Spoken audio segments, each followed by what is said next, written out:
Hello दोस्तों, आप सभी का स्वागत है समसामयिक घटना चक्र के इस ऑनलाइन प्लेटफॉर्म पर। अब तक हम वो लोग बात कर रहे हैं अक्टूबर माह के प्रमुख करंट अफेयर में, और अक्टूबर माह के जो प्रमुख करंट अफेयर उसके अंतर्गत हम लोगों ने अब तक बात की। जो महत्वपूर्ण अवार्ड थे उन पे हमारा एक वीडियो आ चुका है, और साथ ही साथ जो यूपी स्पेशल के महत्वपूर्ण करंट अफेयर है उन पे हमारा एक वीडियो आ चुका है। आज हम लोग बात करेंगे अपने अगले टॉपिक पर, जो रिपोर्ट और सूचकांक से संबंधित है। इस रिपोर्ट और सूचकांक से संबंधित जो महत्वपूर्ण करंट अफेयर है अक्टूबर माह पे, उसका ये पार्ट 1 है। इन शॉर्ट वीडियो होगा और इसमें हम लोग टू द पॉइंट बातें करेंगे। जो भी ऐसे एग्जाम जो आपके परीक्षाओं के दृष्टिकोण से रिपोर्ट और सूचकांक आपके एग्जाम में पूछे जाते हैं, चाहे वही बीपीएससी का एग्जाम हो, यूपी पीसीएस का एग्जाम हो, आरओ का एग्जाम हो, या फिर एनटीपीसी या अन्य एक दिवसीय परीक्षाएं जिनमें भी रिपोर्ट एवं सूचकांक से संबंधित क्वेश्चन आते हैं, वो सारे क्वेश्चन आपके इस वीडियो से हो जाएंगे। वीडियो बहुत लंबा नहीं होगा, बहुत टू द पॉइंट बातें करेंगे। और आइए इसी के साथ हम लोग अपने इस वीडियो को स्टार्ट करते हैं। देखते हैं हमारा पहला कौन सा रिपोर्ट सूचकांक है जो महत्वपूर्ण है। लिविंग प्लेनेट इंडेक्स रिपोर्ट 2024, ठीक है, महत्वपूर्ण हो जाता है आपके परीक्षा के दृष्टिकोण से।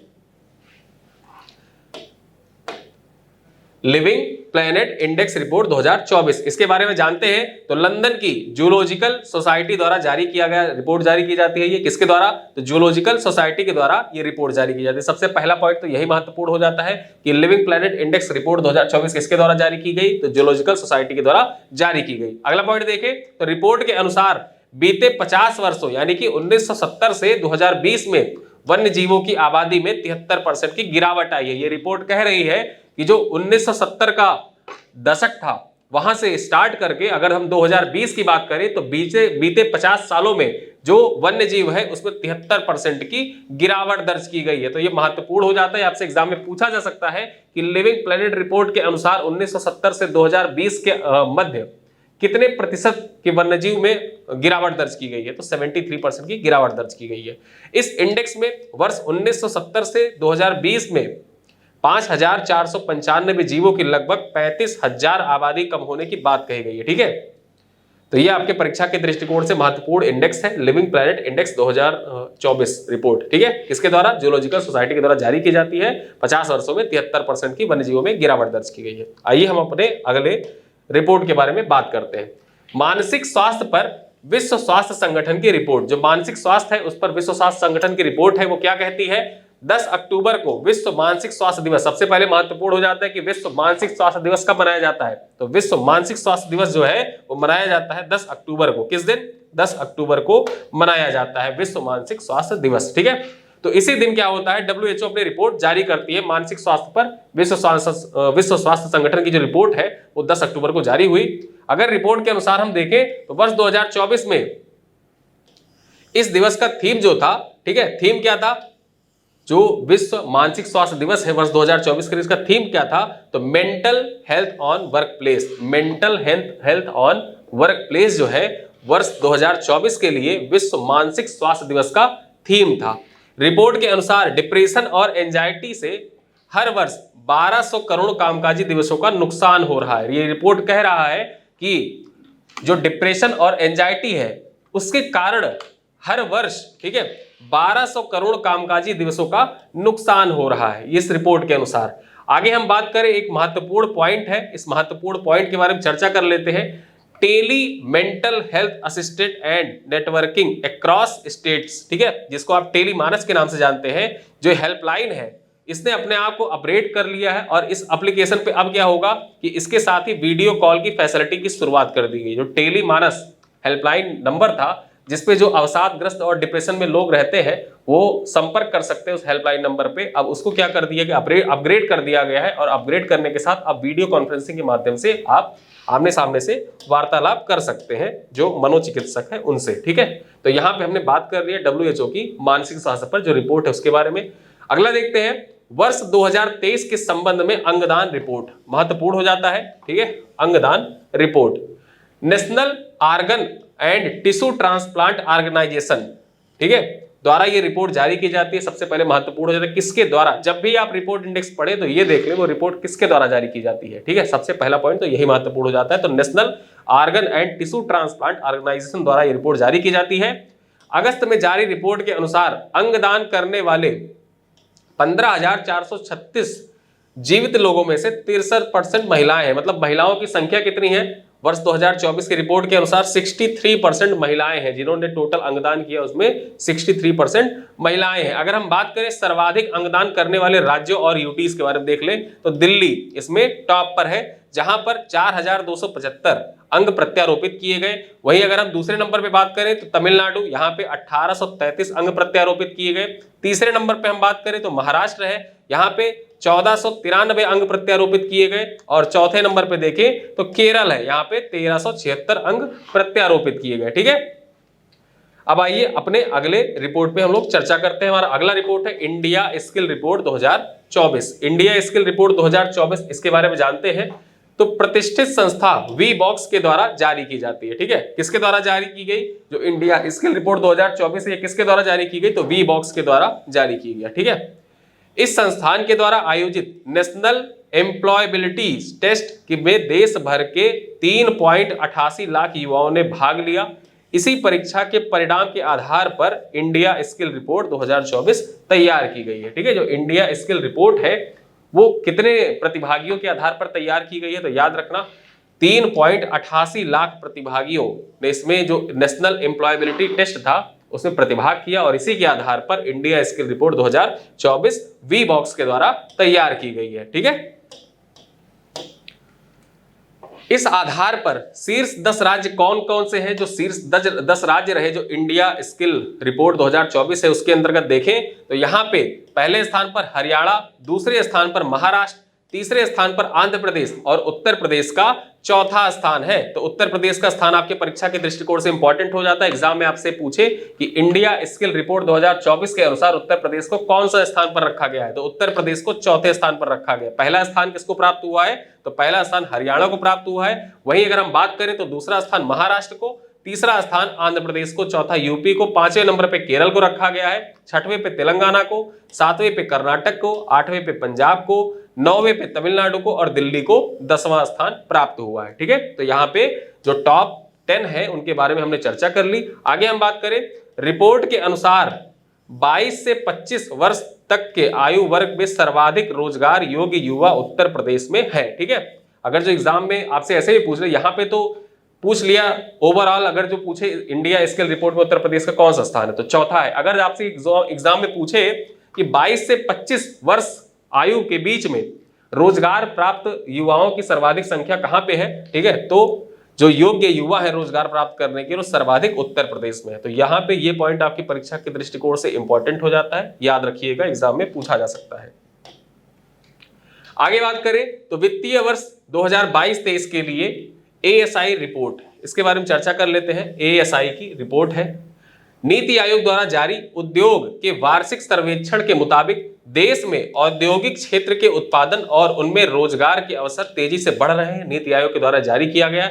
महाराष्ट्र, गुजरात, तमिलनाडु, कर्नाटक और उत्तर प्रदेश की देश की कुल उत्पादन सकल मूल्य वर्धित में 54% से अधिक का योगदान है। अगर जो देखा जाए तो महाराष्ट्र, गुजरात, तमिलनाडु, कर्नाटक और उत्तर प्रदेश का जो सकल उत्पादन है, ठीक है, कुल उत्पादन सकल मूल्य वर्धित में 54% का योगदान है केवल इन्हीं का। ठीक है, तो ये आपके परीक्षा के दृष्टिकोण से इंपॉर्टेंट हो जाता है। आगे बात करते हैं,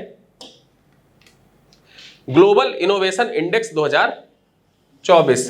ठीक है, ग्लोबल इनोवेशन इंडेक्स 2024 आपके परीक्षा के दृष्टिकोण से इंपॉर्टेंट है। ऐसे जो अंतरराष्ट्रीय रिपोर्ट होते हैं, इंडेक्स होते हैं, वो आपके परीक्षा के दृष्टिकोण से इंपॉर्टेंट होते ही हैं।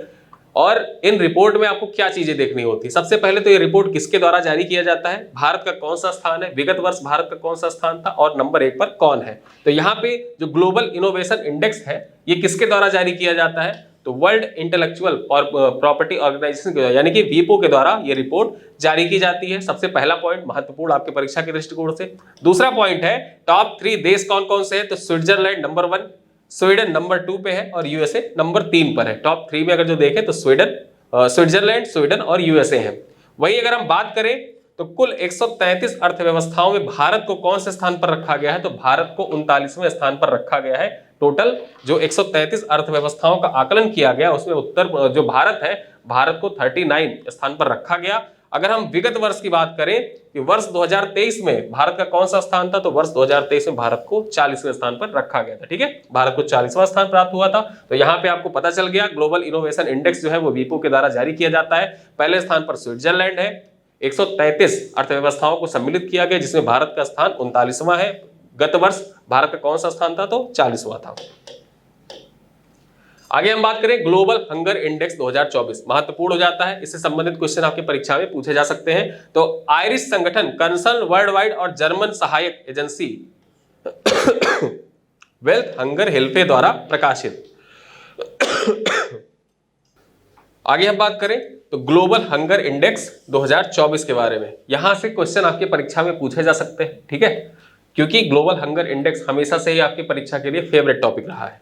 आयरिश संगठन, कंसर्न वर्ल्ड वाइड और जर्मन सहायता एजेंसी वेल्थ हंगर हेल्फे द्वारा यह प्रकाशित किया जाता है, जो ग्लोबल हंगर इंडेक्स है।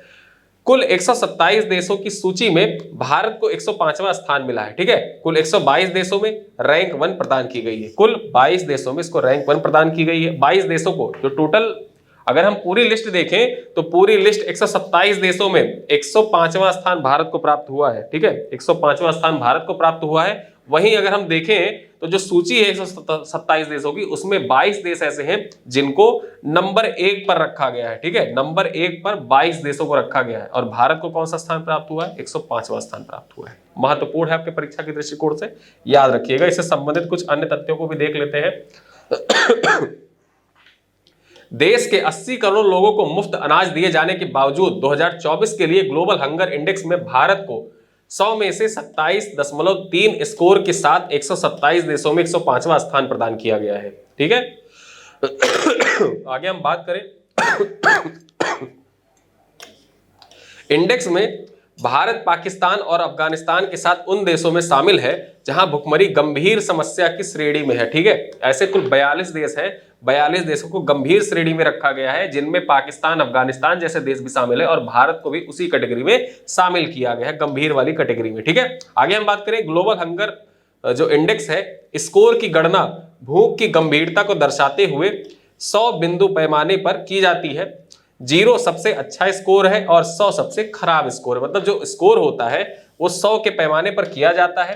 0 को, ठीक है, सबसे अच्छा स्कोर माना जाता है और 100 को सबसे खराब स्कोर माना जाता है। वहीं पे अगर हम बात करें तो भारत का स्कोर क्या है? तो भारत का स्कोर 27.3 है, और भारत को गंभीर की कैटेगरी में शामिल किया गया है अफगानिस्तान और पाकिस्तान के साथ में, ठीक है। तो यहां पे हमने जो ग्लोबल हंगर इंडेक्स है उसके बारे में डिटेल से जानकारी प्राप्त कर ली। आगे हम बात करें फोर्ब्स इंडिया रिच लिस्ट 2024, महत्वपूर्ण हो जाता है आपके परीक्षा के दृष्टिकोण से। जो फोर्ब्स इंडिया रिच लिस्ट 2024 है उससे संबंधित जो महत्वपूर्ण तथ्य उनको देखते हैं। तो सर्वाधिक अमीर कौन है भारत में वर्तमान में?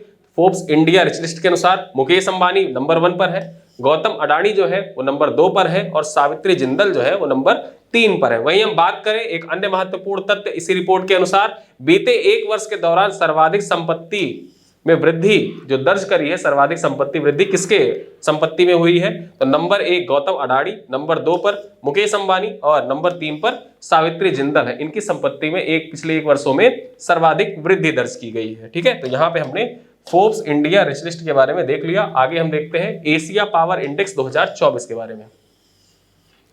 एशिया पावर इंडेक्स 2024 में भारत ने जापान और रसिया जैसे देशों को पीछे छोड़ते हुए, ठीक है, तीसरा स्थान हासिल किया है। और जो एशिया पावर इंडेक्स होता है, इस एशिया पावर इंडेक्स में इंडो पैसिफिक के देशों को सम्मिलित किया जाता है।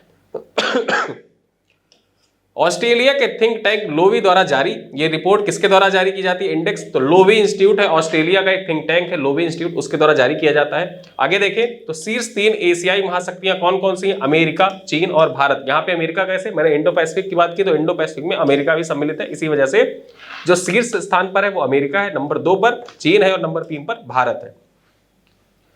अमेरिका का स्कोर कितना है? तो 81.3 अमेरिका का स्कोर है, इसी के साथ अमेरिका पहले स्थान पर है। चीन का स्कोर 72.7 है, इसी के साथ चीन दूसरे स्थान पर है। वहीं भारत का स्कोर कितना है? तो 39.1 है, इसी के साथ जो भारत है वो एशिया पावर इंडेक्स में तीसरे स्थान पर है। अब आइए रिपोर्ट और इंडेक्स से संबंधित कुछ क्वेश्चन है आपके लिए, इन क्वेश्चन का आंसर आपको कमेंट बॉक्स में देना है। एशिया पावर इंडेक्स 2024 के अनुसार भारत का कौन सा स्थान है? ऑप्शन ए है दूसरा, ऑप्शन बी है चौथा, ऑप्शन सी है तीसरा, और ऑप्शन डी है 5वां, ठीक है। दूसरा क्वेश्चन क्या है, दूसरा क्वेश्चन है फोर्ब्स इंडिया रिच लिस्ट 2024 के अनुसार फोर्ब्स इंडिया रिच लिस्ट 2024 के अनुसार भारत के सबसे अमीर आदमी कौन है? ठीक है, भारत के सबसे अमीर आदमी कौन है? Option A Gautam Adani, option B Mukesh Ambani, option C Anil Ambani और ऑप्शन डी सावित्री जिंदल। इन दोनों क्वेश्चन के उत्तर आप कमेंट बॉक्स में दीजिएगा, वीडियो को लाइक करिएगा, अपने जो फीडबैक है उसको कमेंट बॉक्स में जरूर लिखिएगा और दोस्तों के साथ वीडियो को शेयर करिएगा। मिलते हैं अगले वीडियो में, तब तक के लिए धन्यवाद।